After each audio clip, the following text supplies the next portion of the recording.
Depending on their condition, tiles may need to be changed. Use an appropriate adhesive, dual component if possible. The floorboard should be flat, dry and in good condition.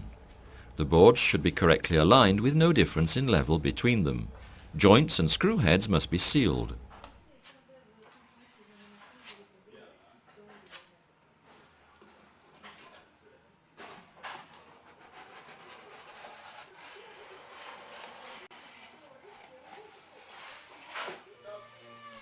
Sand down after sealant has dried.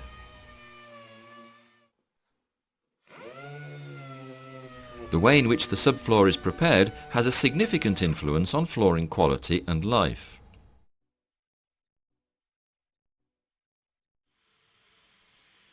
If you want to use a cove former, it must be installed during subfloor preparation. Cut the cove former to the desired length. Use contact adhesive on both sides to be bonded.